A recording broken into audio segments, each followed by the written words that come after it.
Assalamu alaikum.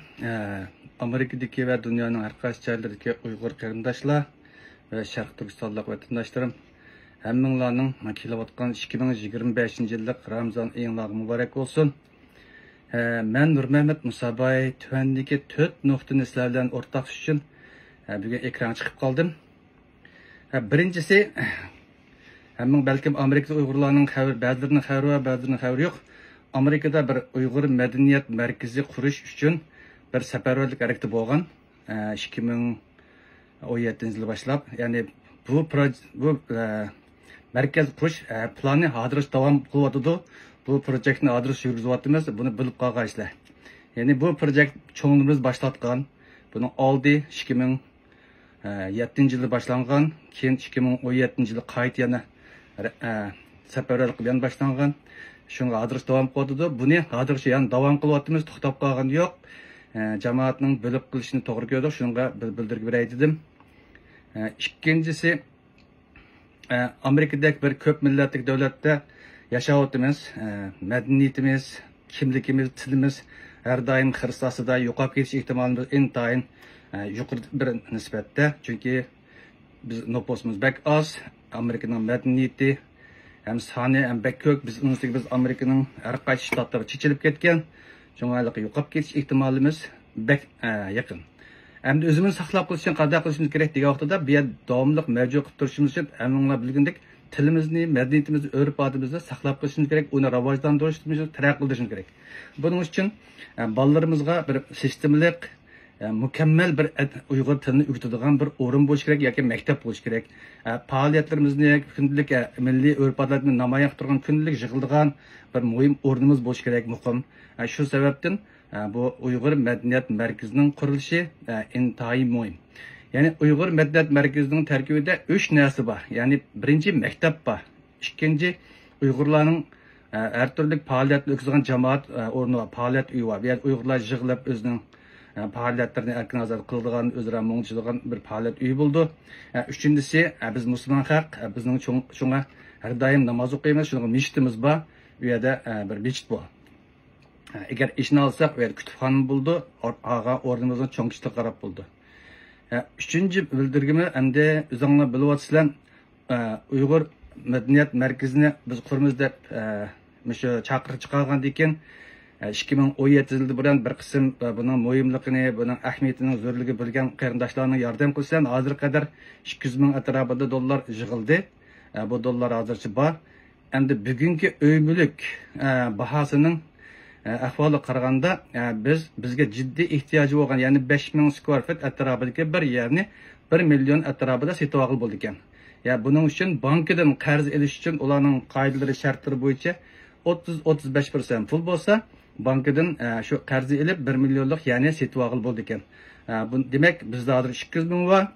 Ya'ni 100 yoki 150 ming so'm pul yig'sak, biz Uyg'urlarning hozir jiddiy ehtiyojini chiqida kichikroq bo'lsa-mu 5-6 ming square footlik bir yerni sotib olaymiz degan gap. Shuni buni orqasilarning bilib qilishini to'g'ri topdik, shuni bildirib qo'yay dedim.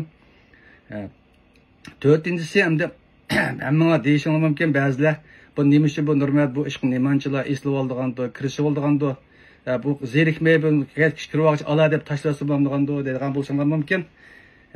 Men buni deb men har bir kishining bir qiziqishi, havisi bo'ladi. Mening qiziqishim, havisim Uyg'ur tili, madaniyatini ham chet elda bo'lsa saqlab qilish bir havisim bor, istigim bor. Ya'ni Uyg'ur tili o'lmasin, Uyg'ur xalqim yo'qolmasin, mangu vatanga toki biz qaytib borguncha chet eldagi Uyg'urlar o'zining milliy kimligi bilan, g'oyasi bilan, tili bilan, yoziqi bilan, urf-odat bilan saqlanib qolsin. Bizdan keyin qolsa aman bir kuni bizning avlodlarimiz vatanga shu o'zining milliy kimligi bilan qaytib borsin degan umidda shu tirishchanlik qilyapman. Ya'ni eng kam bo'lmaganda men uni app beramizdan bu shunday bir ishning bo'lishiga bir turkili qilib safarlik qilish yo'li o'ynayapman. Endi hammanglar bilsizlar, bu ishga qo'ygan qiziqish adam birisi havas, ikkinchi ota miros, ota izi deb qo'ydi ekan. Bu mening ota-onalarimni o'z vaqtida Uyg'ur maktabi ma'rifiga to'rtlarni qo'shgan, birinchi tunji milliy ma'rifini va maktabini qurgan bo'lg'achqa, ularning ruhi, ularning ideyasi menda bor. Garchi ularda ulardek mende jiq pul bo'lmasimi bugun uni ilvakidek ammo shularda bor ruh shularda bor ideya menda bor shunga men bu Uyg'ur Amerikada bir Uyg'ur madaniyat markazining bo'lib qilishi bir Uyg'ur ona til maktabining ya'ni sistemlik ya'ni 1-sinfdan 6-sinfgacha Uyg'ur adabiyot tilini sistemlik o'tadigan bir o'rinning bo'lishini umid qilib bu ishga butun kuchim bilan tirishyapman. Shunga men Amerikadagi qarindoshlarning va dunyoning ba'zi qarindoshlarining mening bu tirishchanligimga bizning bu tirishchanligimizga bir ilhom berib har jihatdan qo'llab va kichikdan bo'lsin bir Uyg'ur madaniyat markazini olsak degan umidda bugun bu nima chiqib qoldim. Hammalarga shunday bir tashabbus qilamanki bir-birimizga qiyda bir-birimizni tapitani qilib bir-birimizdan butlanib Uyg'ur uchun ziyonli bo'ladigan ishni qilmaylik. Agar Uyg'ur madaniyat markazini ololmasak, Uyg'ur maktabimiz yo'q bo'lsa, kelajak avlodlarimizning tili abjadlashib ketsa, bu ziyon bizga bo'ldi.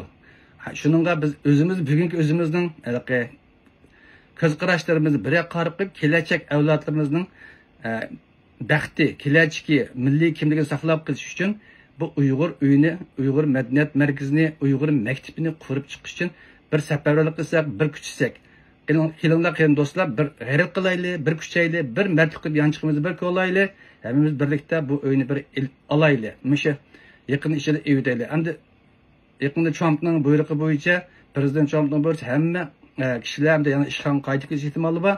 Bu sababdan ya'ni Amerikadagi biznes uylarning bahosining o'rlab ketish ehtimoli bor. Hozirgi baho nihoyat yaxshi. Agar musha baho, ya'ni burungi Xitoy virusdan burungi ahvoli qaytib ketib qolsa, bizning bunda 1 millionga 5-6 ming skvart fut ya'ni ilishimiz tez. Shunga uy bahosini yana qaytadan ya'ni shu biznes, tijoriy o'rinlarning o'rlab ketishidan burun biz kichikroq bo'lsin bir yana ilib olaylik degan bir tirishchilik qilyapmiz. Shuningga hammanglarning bir qo'llab jamoatning buni ovoz qo'shib, "Ha, tapasanglar, buni bir mishil ishida ilib olsak" degan umidda bu videoga chiqib qoldim. Shuningga jamoatning to'g'ri tushunib buni qo'llab quvvatlashini umid qilaman. Agar qandaqdir fikringlar, talabinglar, savolinglar bo'lsa, tartibni telefon qilsanglar, 100 to'rani ko'rsakmi bo'ldi, so'rasanglar. Agar texnik bu ishlardan to'liqroq ko'rishmay turib mazmuni ega bo'lmasanglar, bizning tor betimiz bor. Tor betlikda butun ma'lumotlar bor u yerda. Nima qilmoqchi, qanday qilmoqchi degandek ham ma'lumotlar bor inglizcha.